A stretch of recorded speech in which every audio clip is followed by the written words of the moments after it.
position yourself for victory.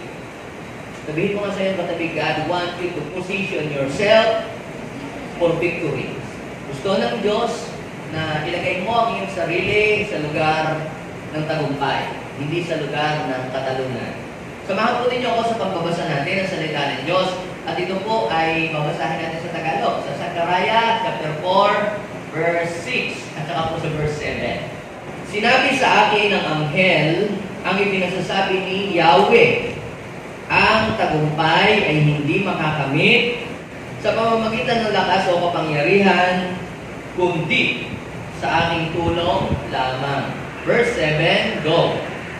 Maging ang pinakamalaking hadlang ay makikita ninyong maaalis. Muli mong itatayo ang templo at habang inilalagay mo ang mahulihang bato, magbubunyi ang mga tao at kanilang sasabihin, napakaganda. Kalayan ng Panginoon, pagbasa natin sa kanyang buhay at mga banal na salita. Ito pong passage na ito na binasa ko po sa inyo ay sinabi ng Panginoon kay Zechariah para sabihin sa bansang Israel na mayroon pang pag-asa na sila'y manalo against their enemy. Actually, mga kapatid, ang Panginoon ay may pangakong tagumpay sa bansang Israel na kung sila po ay susunod at gagawin po ang mga ipinaguutos ng Panginoon, sila po ay pagtatagumpay ng Panginoon laban po sa mga bansa na lumulupig sa kanila. Subalit, alam po naman natin ang nangyari, ang bansang Israel ay tumalikod sa Diyos, sumamba po sila sa Diyos-Diyosan, kaya po sila ipinasakop ng Panginoon sa iba't iba pong mga bansa. At sila po ay naging alipin sa Babylonia ng 70 taon. Pero ang Panginoon ay nagbigay ng mensahe sa mga propeta na ginamit niya para po sila palakasin at bigyan ng pag-asa. Ginamit po sila Prophet Jeremiah para magbigay po ng mensahe na ako lamang nakakalam paano walang hindi ako para sa inyo, para bulutan kayo ng pag-asa sa hinaharap. Para po sila ay hindi mawala ng pag-asa na sa kabila na sila ay down. Noong time na yon ay sila po ay ma-encourage. Ginamit din po ng Panginoon si Zechariah. Ginamit din po ng Panginoon si Nehemiah para i-encourage po yung mga tao. Alam niyo po mga kapatid, kapag sinabi po natin victory, it does not mean na hindi tayo nakaranas ng mga pagsubok at mga problema. Kapag sinabi natin tayo po ay victorious, it does not mean na wala tayong nararanasan ng pagsubok, walang kagipitan, walang sakit, walang mga pressure na pinagdaanan. Actually, kaya nga po tayo ay tinawag na victorious dahil po sa kabila ng tayo ay nakaranas ng mga iba't ibang mga pagsubok, mga suliranin sa buhay, kagipitan, o sakit man yan, o mga discouragement sa buhay, ay hindi tayo sumuko, bagos tayo ay nagpatuloy pa rin. Gusto ng Diyos na maranasan natin ang tagumpay sa iba't ibang area ng buhay natin. Kung ikaw ay estudyante, gusto ng Lord na maging matagumpay ka sa iyong pag-aaral, maging victorious ka sa iyong studies. Kung ikaw naman ay businessman, gusto ng Diyos na maging victorious ka sa larangan ng pagninegosyo. At kung ikaw naman isang empleyado, gusto ng Diyos na ikaw ay maging victorious din sa iyong work na trabaho mo ngayon. Kung ikaw naman ay nagsiserve kay God, nagpapastor o ikaw man ay nagsiserve sa kanyang ministry o nagsa-church plan o naglilid ng mga small group, gusto ng Diyos na ikaw ay maging victorious sa area na yan. Lahat tayo gusto ng Panginoon maging victorious tayo. Kung ikaw ay naglilid ng group or organization, yan man ay secular organization, gusto ng Lord na maging victorious ka. Bakit? Kasi pagka ikaw ay nagtatagumpay, ang unang-unang napaparangalan ay ang Diyos mo. Napaparangalan ang Diyos sa buhay mo. Eh kung lagi ka na lamang ulela at lagi ka na lamang talunan, eh hindi napaparangalan ng Diyos kapag ako nagiging talunan ng kanyang mga anak. At para po tayo, mga kapatid, ay makalaka dito sa tagumpay na sinasabi ko, kinakailangan mawala muna yung hadlang sa buhay natin. Diba sabi po doon sa binasa natin, dito pong pinakamalaking hadlang ay makikita natin maalis. Sometimes tayo po ay nagpupursige sa buhay, gusto nating tayo po ay mag-prosper sa buhay, tayo gusto nating magawa yung mga bagay na gusto nating gawin, maging matagumpay tayo sa dreams natin. Pero hanggat hindi natin find out yung mga hindrances sa ating tagumpay, ang hirap pong pagtagumpay kapag merong hadlang sa iyong tagumpay. Naalala ko po yung bansang Israel, sila po ay, sabi ng Panginoon, sila daw po yung magtatagumpayin. Pero bakit sila natalo ng mga kaaway? Eh dahil po, yung po palang isang tao ay sumuway sa Diyos. Yung si Achan, sabi ng Panginoon eh, sunugin ang lahat ng mga bagay na makikita ninyo doon sa Jericho, wala kayong ititira, lahat sunugin nyo para kay Lord. Eh, ang ginawa po ni Achan ay yung sabi ng Panginoon na i-offer sa kanya, hindi niya ini-offer. Iniuwi niya sa kanila. At yun po ang naging hadlang sa pagtatagumpay ng Israel. Kaya dahil po doon, natalo po ang bansang Israel. Kaya kapag mayroon tayong tinatagong kasalanan sa buhay, o meron tayong unforgiveness, o meron tayong galit, o sama ng loob, o meron tayong pagmamalaki sa ating puso, o maling motibo sa ating ginagawa, napakalayo ng tagumpay sa ating buhay. Pero sabi ng Panginoon, makikita ninyo na maaalis yung maging ang pinakamalaking hadlang ay makikita ninyo maalis. So, bago natin maranasan talaga yung complete victory sa buhay natin, kinakailangan maalis muna yung mga sagabal sa ating buhay. Mawala muna yung mga sagabal. O kung yung pagmamalaki o pagmamataas o maling motibo sa ginagawa mo, yan ang sagabal. Dahil baka mamaya aagawin niyo yung glory na dapat ay sa Diyos mo ibigay, ay doon napapunta sa tao, o napapunta sa ibang bagay, o doon napapunta sa iyong galing, o napapunta doon sa iyong lakas. Kaya malino na sinabi ng Panginoon na ang tagumpay ay makakamtan hindi saan, hindi sa lakas. Tinutukoy po dito yung lakas ng tao. Hindi sa galing ng tao, hindi sa wisdom ng tao, kundi sa tulong lamang ng ating Panginoon. Pwedeng gamitin ng Diyos ang mga tao. Pwedeng gamitin ng Panginoon ang anumang bagay na nakikita natin sa paligid. Pero hindi ibig sabihin na yun ang dahilan kaya nagtagumpay. Actually nga si Moses, iniunat nga lang ang kanyang tungkol nagtagumpay sila laban sa mga Amalekite. Pag pinasa ninyo po yung Deuteronomy chapter 7, itingas lamang niya yung tungkol at nanalo sila sa battle. Kaya yung iba binili ng mahal yung tungkol at akala nila naandoon sa tungkol ang power. Wala pala doon. Akala naman ng iba, ang kagalingan ay naandoon sa damit ng ating Panginoong Jesus. Kaya yung iba pinagsugalan, pinagpustahan yung damit ni Jesus dahil nakakagaling daw yung damit ni Jesus. Kapatid, wala doon Lahat yun ay mga bagay na ginagamit lamang ng Panginoon.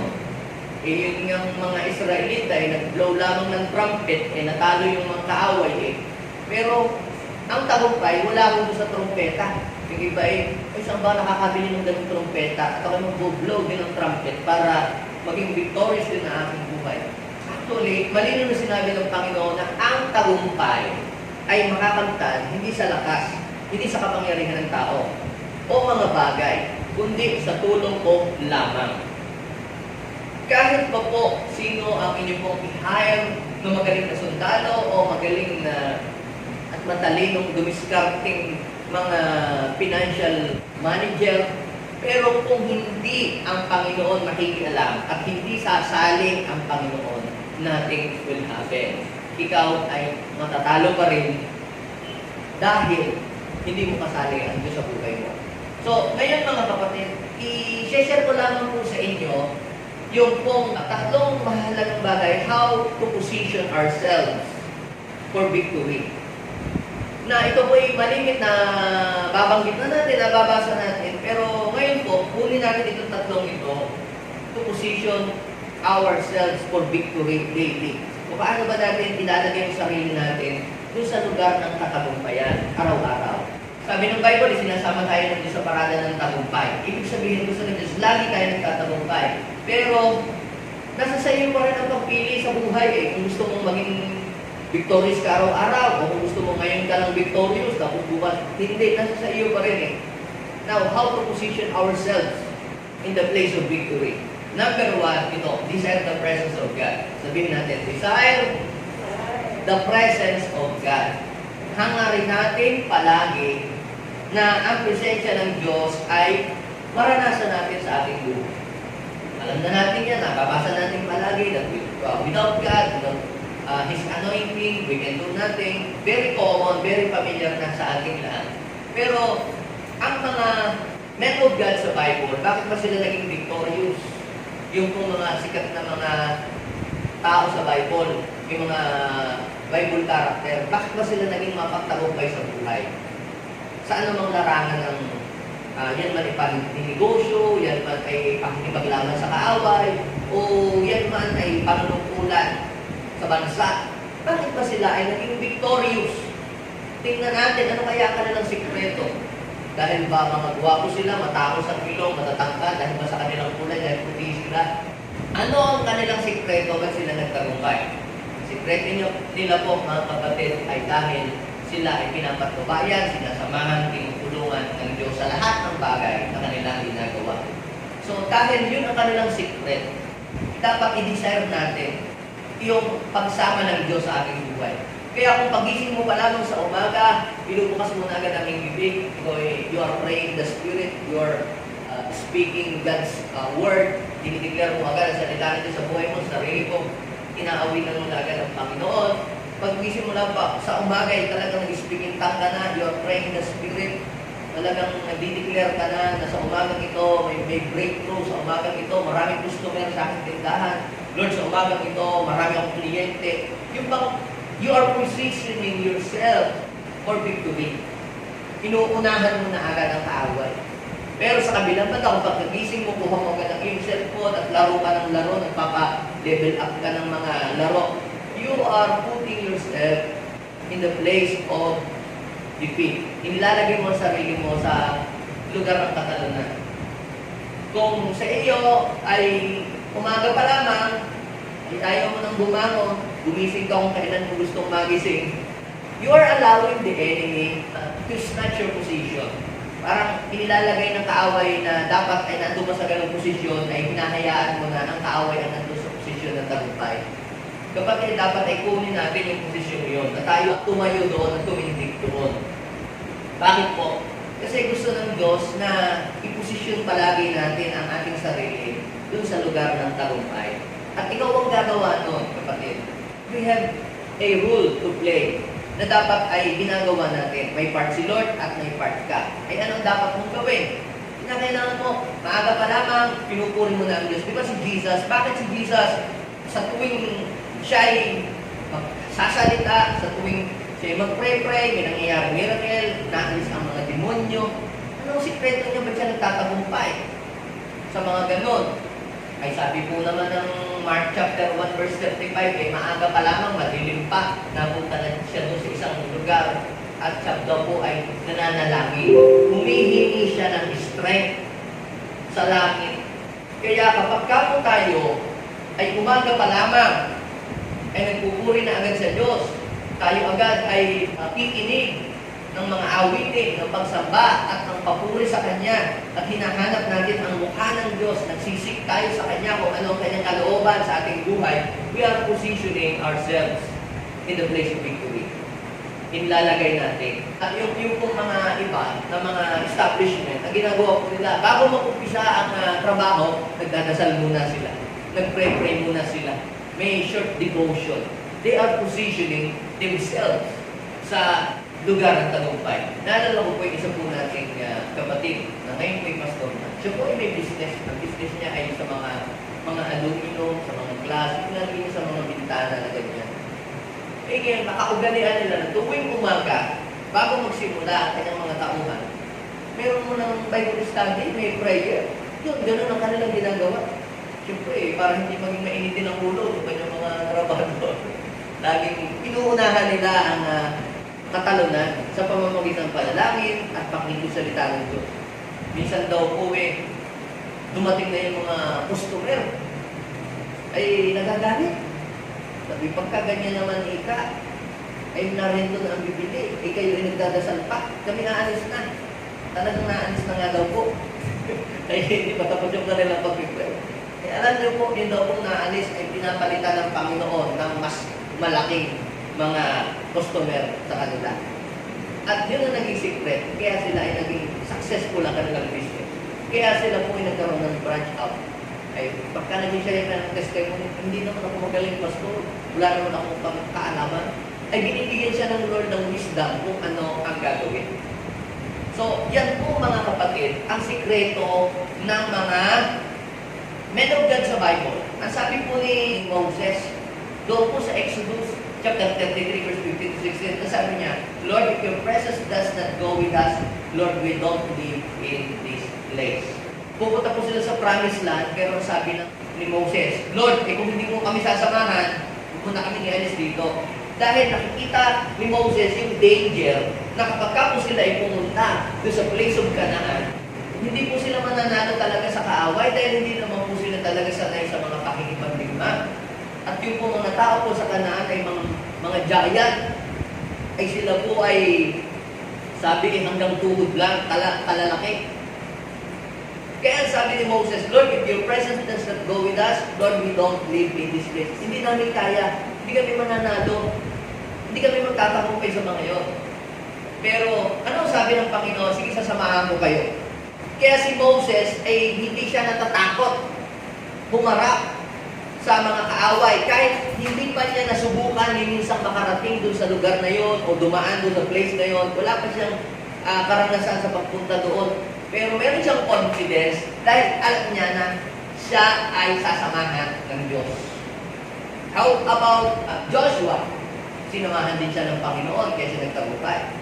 How about David? Sinamahan din siya ng Panginoon kaya din po siya ay nagtagumpay. Lahat ng nagtagumpay na great men of God sa Bible, nagtagumpay sila, hindi sa lakas nila. Nagtagumpay sila dahil tinulungan sila ng Diyos. Ikaw, may baka pa bang mga source of energy para magtagumpay ka? Eh ako, pastor, ako yung may iniinom na parang pampalakas. Physical lang yun. We are not wrestle against flesh and blood. Bago ka magtagumpay sa mga natural na labanan ng buhay, kinakailangan mo nang manalo ka sa spiritual. The Bible says we are not wrestle against flesh and blood.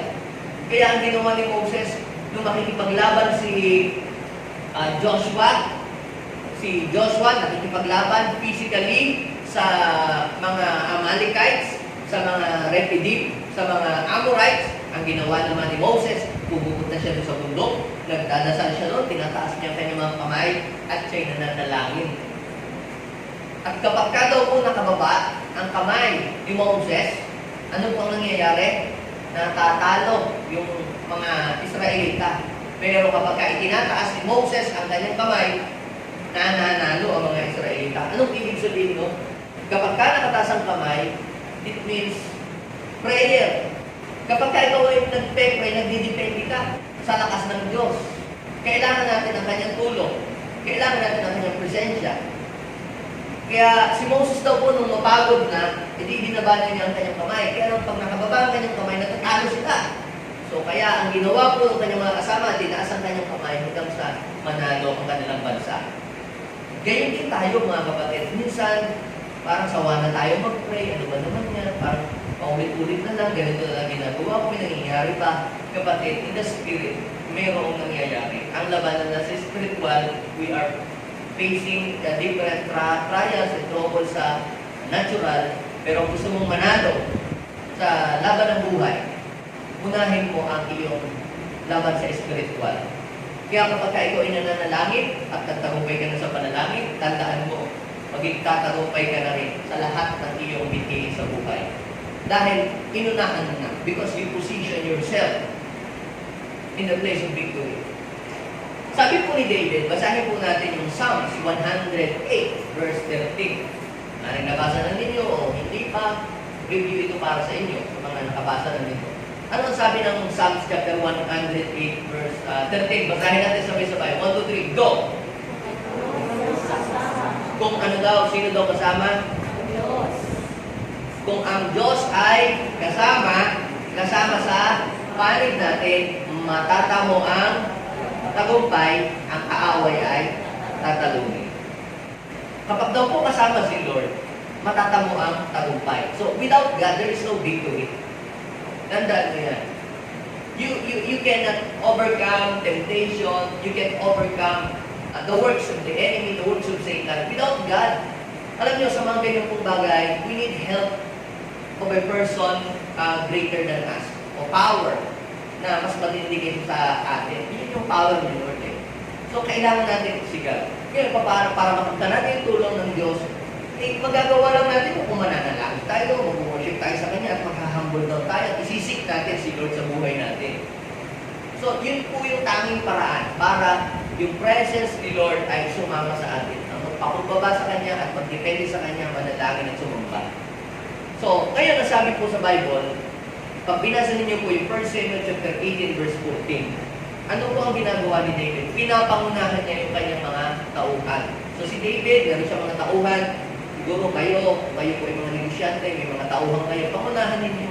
Yung asahan na yung mga, yung mag-pray ng kanya. Minsan yung mga, lalo na pag wala kayo, hindi na nag-pray yun. Di ba? Yung mga minsan, yung mga anak natin, di ba? Pag wala tayo, hindi na tayo aatin, hindi na natin. Si David, sabi niya, pinangunahan niya ang kanyang mga tauhan. So, kinakailangan makita sa atin, ng mga tao sa paligid natin, na hindi tayo lalangyanan niya, hindi tayo unang-unang nawawala ng pag-asa, pagka mayroong mga babayarin tayong parang natatakot na tayo sa atin, nakikita yung takot, yung pangamba. Dapat makita sa atin, sarili, mismo, na meron tayong tagumpay sa buhay natin.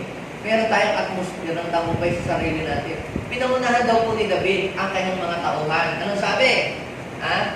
At saan man daw po siya, laban ng pumunta, ay anong nangyayari sa kanya? Siya daw po ay nananalo, nagtatagumpay dahil sa anong ginagawa ng Lord? Pinapatnubayan siya. Si Lord ang nag-guide sa kanya. Si Lord ang nagsasabi kung ano ang kanyang gagawin. Sometimes may alam tayo, pero hindi pala yung alam natin ang magpapapanalo sa atin at magpapatagumpay sa atin, kundi yung alam ng Diyos. Kaya mga kapatid, if you want to live a victorious life, kinakailangan hiningin palagi natin ang pagsama ng Diyos. Kung sina David nga nakadepende sila sa pagsama sa presensya ng Diyos. How about you? Saan ka nagdidepende? Saan ka nagtitiwala? Mas higit ka pa ba kay David? Mas higit ka pa ba kay Moses?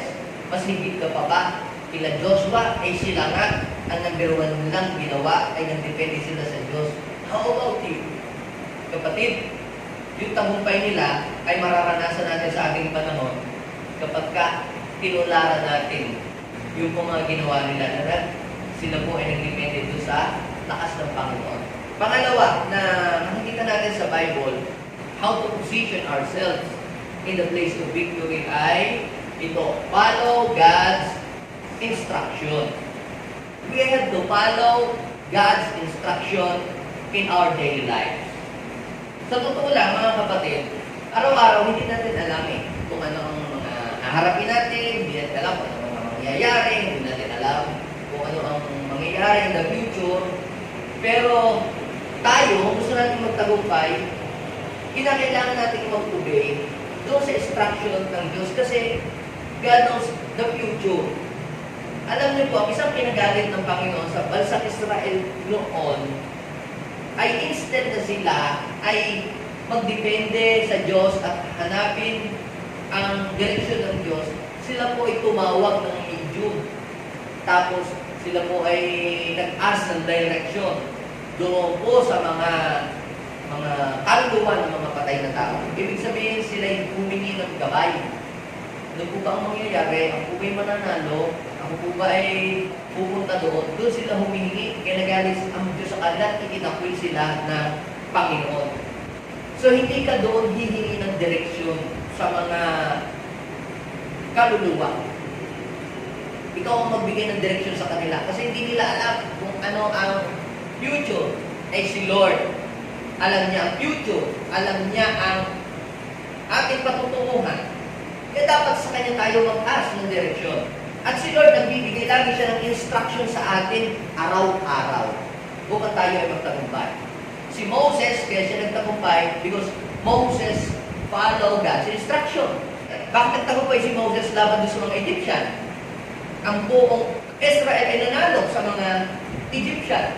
Ang sabi ng Panginoon sa kanya, doon sa Exodus chapter 13, I think 17 to 18, may daang malapit na dapat nilang daanan. Pwede pa lang maging shortcut ang makarating na agad doon sa promised land. Pero Ang plano ng Panginoon, sila po ay paikutin sa ilang.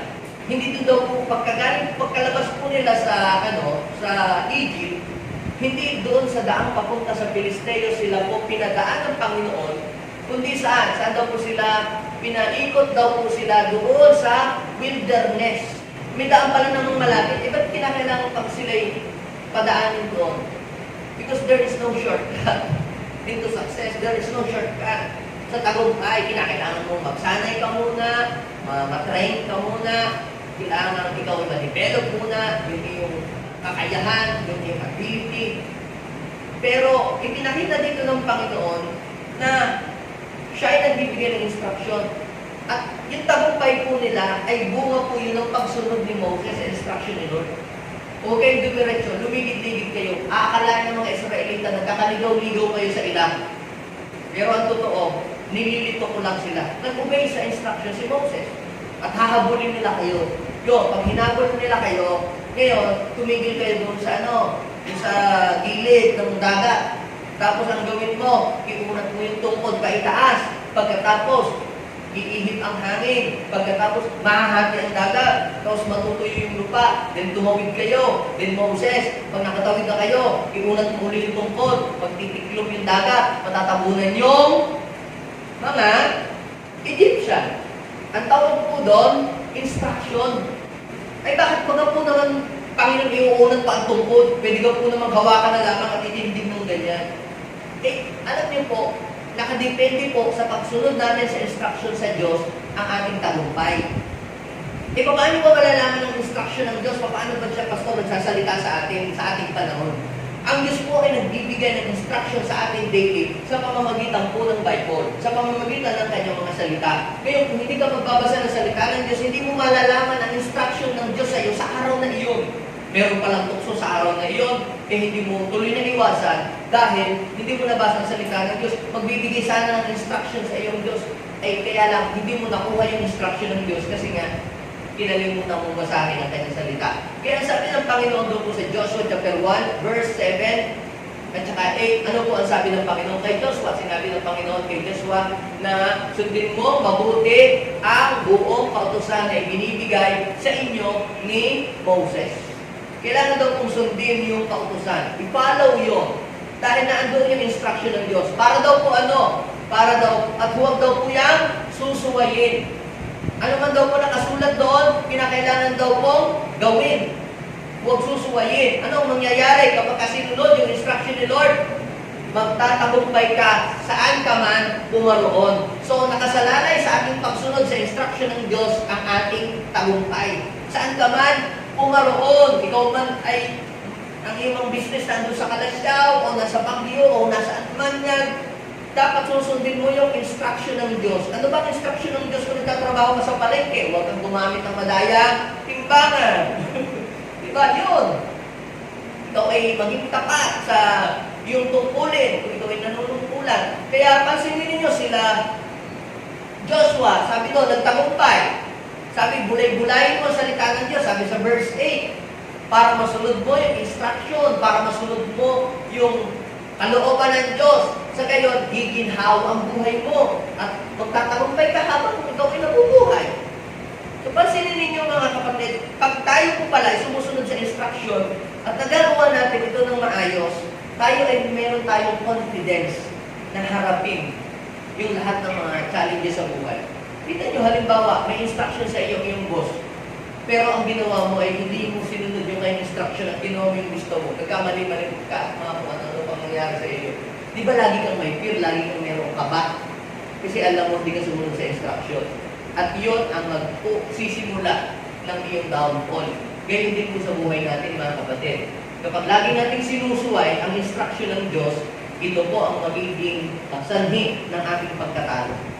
Kaya natatalo ng kaaway ang maraming mga Kristiyano sapagkat ang panalo lang ng kaaway laban sa ating, sa mga Kristiyano, ay yung tao yung sumuway sa kalooban ng Diyos. As long as you are obeying and following God's instruction, lagi kang magtatagumpay. Yun ang sabi ng Bible. Magtatagumpay ka sa lahat ng iyong gagawin. Bakit? Kasi si Lord ang nag-guide sa iyo step by step at nagsasabi kung ano ang gagawin mo. Katulad halimbawa po ni Gideon, bakit siya nagtagumpay? Kasi may instruction ang Diyos sa kanya kung anong kanyang gagawin. Sila Joshua, bakit sila nagtagumpay? Kung sila pumunta sa Jericho, nag-follow siya sa instruction, umikot daw po ng 7 beses. At huwag daw po silang maingay, tahimik lamang. At sa papito, yun, doon sila mag-ingay, doon sila magsigaw. So, may instruction si Lord, kaya po sila ay nagtagumpay. Maging si David, bakit din siya nanalo doon sa mga Pilisteo? May instruction si Lord sa kanilang pagluso, sa kanilang pagharap sa kaaway, may instruction.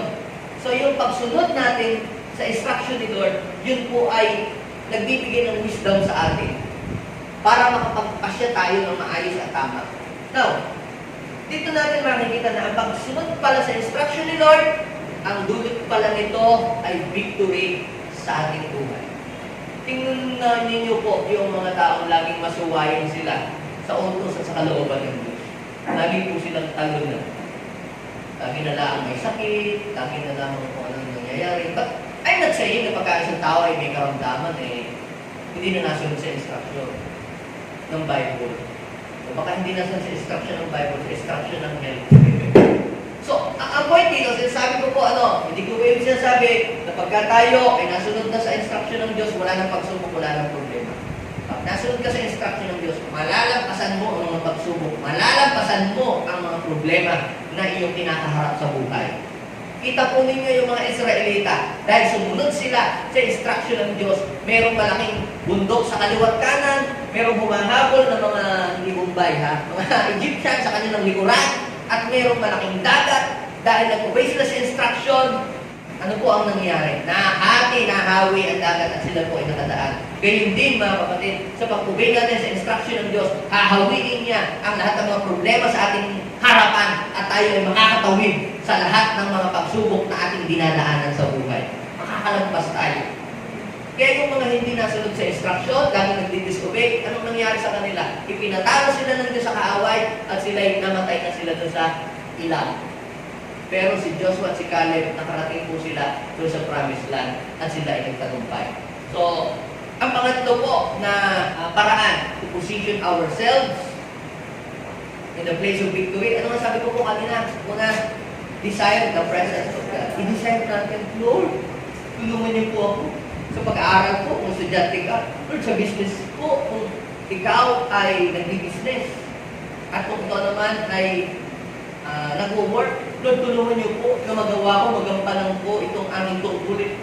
Magdepende ka sa Panginoon at hingin mo ang kanyang pagsama, ang kanyang presence, kagaya ni David. At ang pangalawa ay follow the instruction, mag-reveal si Lord sa iyo. Minsan mangungusap, minsan si Lord ilalagay niya sa heart mo, mag-i-speak sa iyo, mayroong audible voice, at very strong yung word na yun. Sundin mo yun. Yung pangungusap ng Lord, ng Holy Spirit, at magtatagumpay ka when you follow God's instruction. At ang pangatlo, ito po, have faith to the real God. Ikaw ay manampalataya. Hindi lang basta may pananampalataya. Lahat ng tao po may pananampalataya Lahat ng tao ay may pananampalataya. Yung mga nagpapagamot sa albularyo, may pananampalataya din nyo. Yung napunta sa nagsisimba sa Manawag, may pananampalataya din nyo. Yung nagsisimba doon sa hindi na pala senior tesoro, junior na pala, dahil nasunod na yung senior. Yung junior tesoro, may pananampalataya din yun.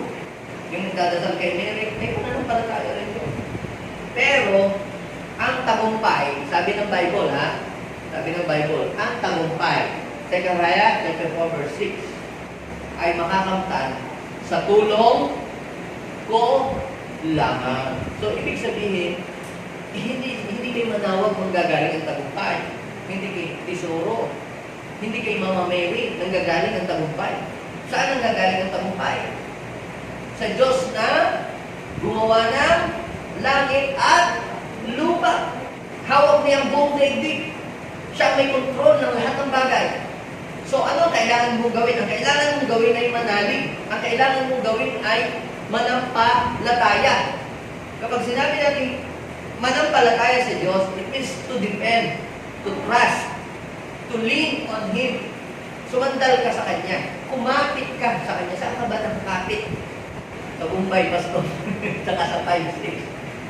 Tsaka sa tambunting, huwag ka nagigipit ka. Di ba? Lord, ano mo ba, magdepende ka sa Diyos. Pag sinabing magdepende ka sa Diyos, yung naniniwala ka na kaya ka ng Diyos na tulungan sa iyong sitwasyon. Hindi mo siya ipinapahuli. Kapag meron kang mga pangailangan, meron kang problema kinakaharap, kapag meron kang may sakit, nagdidepende ka sa Kanya. We have to focus on what God can do in our situation. Kita po ninyo yung mga bansang Israel dati. Hindi po sila nagdepende sa Diyos. Sila po ay natakot. Diba, ang sabi na ni Moses, di ba natakot yung mga Israelita? Oh, ayan Moses, ano bang nangyari yan? Kita mo, sana hindi mo na kami nila sa Egypt. Bakit? Wala na bang mapaglilibingan sa Egypt? At dito muna kami dadalhin sa ilan para mamatay kami? Ang sabi ni Moses sa mga tao, manalig kayo sa Diyos. Magtiwala kayo sa Kanya, magdepende kayo. Tandaan nyo, ang mga Egyptian na nakikita ninyo ngayong oras na ito ay hindi nyo na makikita ulit. Sabihin mo nga sa iyong katabi, ang malaking problemang nakikita mo ngayon sa harapan mo ay hindi mo na makikita ulit. Pag nanampalataya ka, pero pag hindi ka nanampalataya, baka ikaw na hindi makita ulit. Kailangan manalig ka sa Diyos na kaya alisin ng Panginoon yung mga sagabal sa iyong harapan. Diba sabi, makikita ninyo na maging ang pinakamalaking hadlang ay maaalis. Do not focus on the bigness of your problem. Focus on the bigness of your God. And depend on Him. Yung po mga spy na sinugo ni Moses sa papunta sa Promised Land, wala po silang faith sa buhay. Nakita nila ang gaganda ng lugar, masagana naman yung lugar, flowing milk and honey, ganda naman, nalaki nga ng mga prutas Pero mas tinignan nila yung negative side, na hindi natin kaya, wala tayong magagawa, talo tayo, pipakulong lang tayo. Yun po ang mga boses ng talunan. Kamusta ka na? Pero buhay ko, walang-wala, pero pa ba dyan, pagkaya naman. Yung mga talunan, eto, ganito pa rin ang buhay. Yun ang boses ng mga talunan. Pero ang boses ng mga tao magtagumpay, let the weak say, I am strong, and let the poor say, I am rich. Hindi ka mananatiling ganyan. Ipapangong ka ng Lord, makakalagpas ka dyan. Makakalis ka dyan. Pinadadama lang ng Lord kasi may tinuturo siya sa ating lahat. Tinuturuan lang tayo manalig. Samantalang si Joshua at si Caleb, sila lang po talaga yung may pananalig. Nakita nila, malaki nga yung kaaway, pero mas malaki yung Diyos nila. Kaya natin sila, matatalo natin sila. Puntahan na natin. Huwag tayong matakot. Samahan tayo ni Lord. Tutulungan tayo. Ang tawag po doon mga kapatid ay pananalig sa Diyos. Faith. Minsan, mas malaki pa ang faith natin sa kakulangan. Mas malaki pa yung faith natin sa kawalan. Mas malaki pa yung faith natin sa kahirapan. Mas malaki pa yung faith natin sa hindi natin kaya. Mas malaki pa yung faith natin sa wala tayong magagawa. Mas malaki pa yung faith natin sa kawawa tayo. Kapatid, ba't hindi natin baliktarin ang ating faith? Instead na ang faith mo ay sa negative side, ay ibaliktad mo, ilagay mo sa positive side. What is the difference between faith and fear? Ano pinagkaiba ng dalawa? Parehas lang ang faith yun Yung pong isang, fear believes that something bad will happen to you. Faith pa rin yun. Naku, kaya kung mag-business, baka malugi. Nagharap ngayon, may pandemic. Faith yun. Pero, faith in the negative side. At ito po, bunga ng ganito ay takot. Kapag ikaw ay naniniwala sa mga negatibong bagay, faith pa rin yun. Pero ang dulot nito ay takot. So, fear believes that something bad may happen to you. Yan po, fear ang nagiging resulta niya. Yung laging naniniwala sa mga negative na bagay. Pero yung mga naniniwala sa mga mabubuting bagay na mangyari sa kanila, sa kabila ng nangyayaring mga ganito sa paligid, yung pong faith believe that something good will happen to you. Yung naniniwala ka na makakaangat ka ka, makakaupo ka sa kahirapan, makakabayad ka ng utang, hindi mo alam kung paano, pero nananampalataya ka sa puso mo na may gagawin si Lord. That's faith. Naniniwala ka na gagaling ka, pero sabi ng doktor, may taning ka na, pero naniniwala kang gagaling ka. That's faith. Naalala niyo po ba yung King Hezekiah? Na sabi nung, si Lord na nga mismo may sabing, ano ka na lang eh, patispidida ka na, hindi ka na magtatagal. Pero siya dumulog sa Diyos, nanampalatayang ang Diyos ay makapangyarihan, ay gumaling eh. So, faith believes that something good will happen. Ikaw ay naniniwala na mayroong mabuting mangyayari sa buhay mo, sa hinaharap. Ikaw ay naniniwala na kahit pandemic, kahit crisis, ikaw ay magpapalain mo. Nagsasarado ang mga negosyong iba, pero ikaw ay nananatiling bukas pa rin. That is faith. Ano ang pinananampalatayanan mo? Saan ka nananampalataya? Sa lakas ng tao?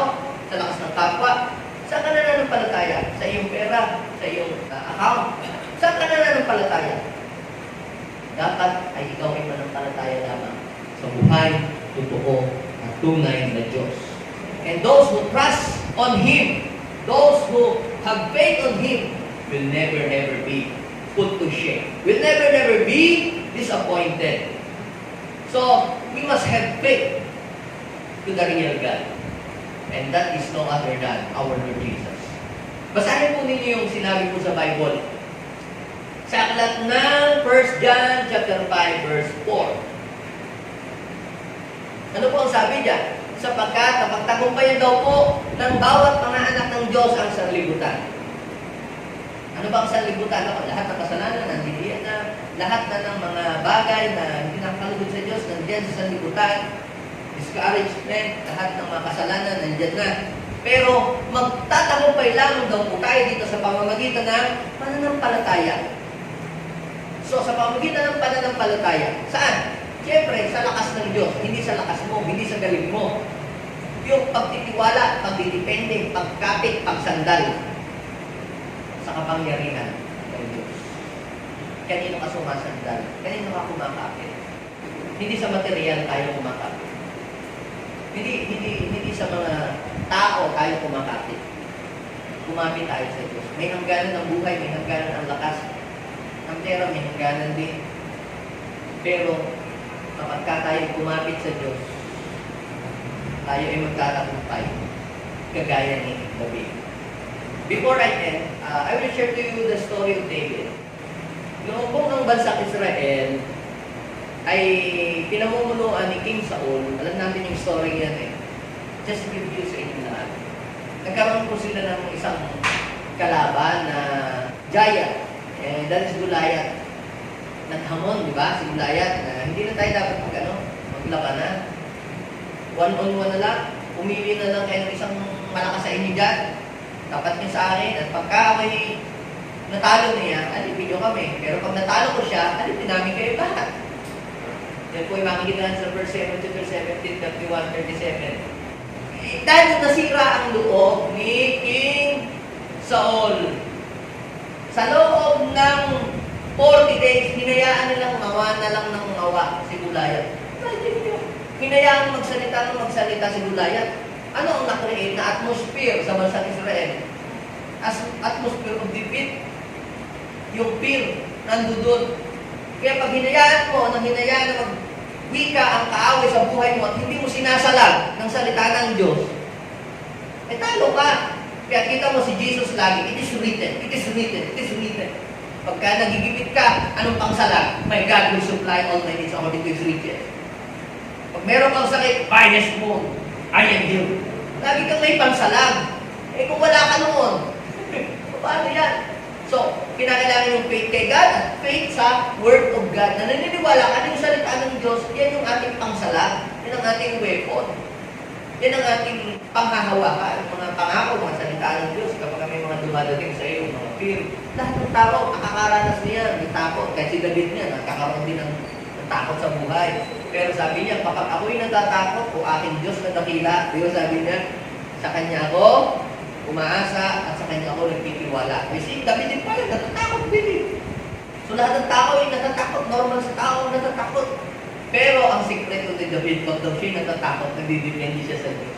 Nananalig siya sa Diyos. So ano ang sabi nalaman ni David na ang mga Israelita, natakot sila, pati nga hari, natakot na rin eh. Kaya pumunta siya yan sa verse 31. Pumunta siya doon. Hindi tayo dapat mawala ng ng pag-asa. Hindi tayo dapat matakot dahil lang doon sa Pilisteum yun. Ako po ang lalaban. Ano ang sabi ni Saul? Nako, boy, bata ka pa, may gatas ka pa sa labi, hindi mo kaya yun. Nako, isamantala yung hustler yun, magaling yun. Kita po ninyo ang boses ng talunan. Kapag halimbawa ang inyong pong anak ay nangangarap, mami, makakatapos ang pag-aaral, daddy, maging doktor ako, maging architect engineer. Naku, ano na po ka mangarap ng ganyan. Sa mga kamag-anak natin, hindi isa walang engineer, walang architect, walang doktor. Tumahimik ka na, gutom lang yan. Yan ang boses ng talunan. Yung mga ganang boses ng talunan mo. Parang ganoon din po si Saul. Ha? Sabi ni Saul, "Ako, bata ka pa, may gatas ka pa sa labi." Kita niyo, sa pagsasalita, nakikita mo ang isang tao kung talunan ba siya o hindi siya talunan sa salita niya. Ano ba sabi ni David? Ako po ang nag-aalaga ng aming mga tupa. Nireview pa niya yung kanyang past victory. Kapag ako sinisilayan ng mga leon, mga oso, ang ginagawa ko, hinaharap ko yung mga leon na yan. At aking pinipilipit ang panga at aking pinapatay. Marami na po akong napatay ng mga oso at saka mga leon. Ito po ninyo. Yung pala ay itong si David. Kahit bata, marami na pala siyang battle. Mga mababangis na leon. At oso ang kanyang pinaharap. Eh sabi niya, yung pong Diyos na tumulong sa akin sa mga leon at tag-ingat, yan din po yung Diyos na tutulong sa akin para matalo ko yung biganting. Lalabanan ko siya sa pangalan ng Diyos. Ang makapansin natin dito, si David po, meron siyang pananalig sa Diyos na siya ay pagtatagumpay ng Panginoon. So pag sinabi natin faith believe that something good will happen to your life. That is the difference between fear at saka faith. Ang fear, ito, you believe that something bad will happen to you. How about faith? Faith believe that something good will happen to you. Ikaw ang mamili. At pag ikaw ay lumakad sa fear, ano mangyayari? Talunan ka araw-araw. Puro takot. Ayaw mong lumabas ng bahay. Ayaw mong mag-kliyente dahil baka maawa ka ng kliyente. Minsan, puro na lang takot ang nagahari sa iyong buhay. May patient ka na nga. Patong-patong na nga yung mask. Tapos, naligo ka na sa alcohol. Takot ka pa rin ba? Sobrang takot mo naman na yun.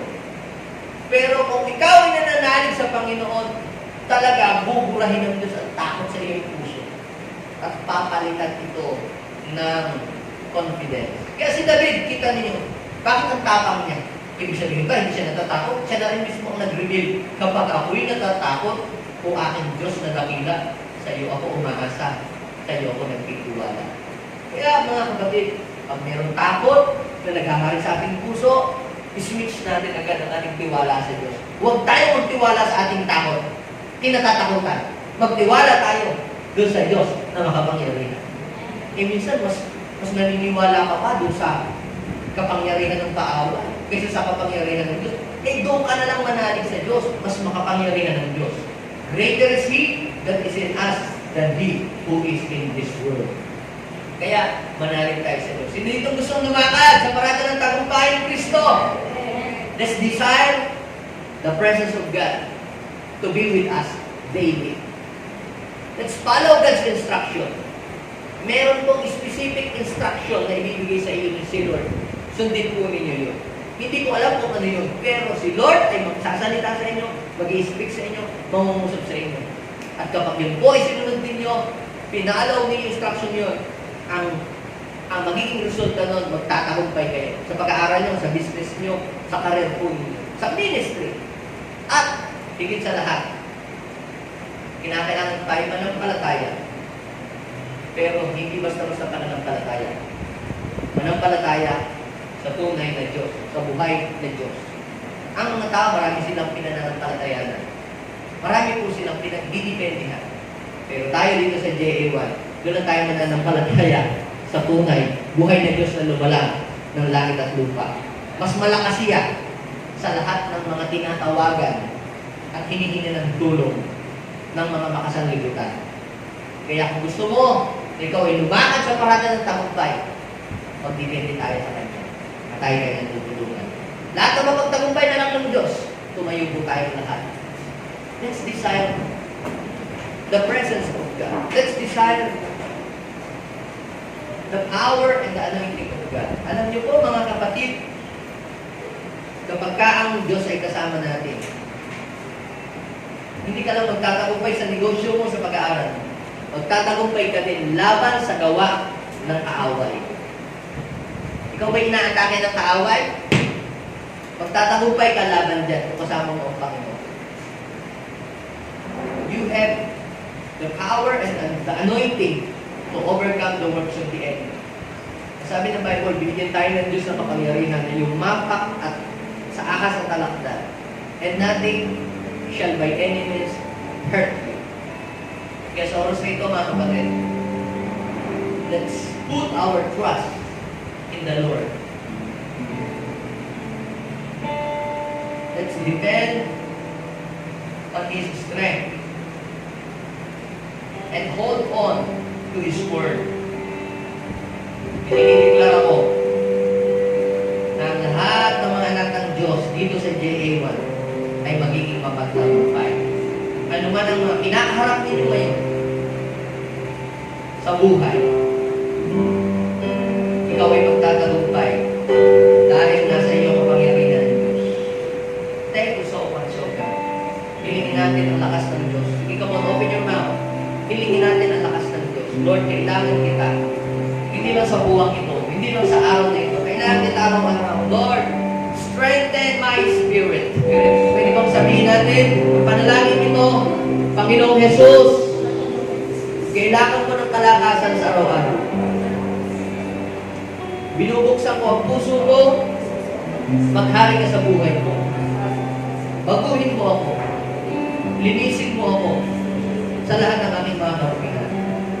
Inihiling ko po na maghari ka sa aking buhay ngayon at magpakailan pa man.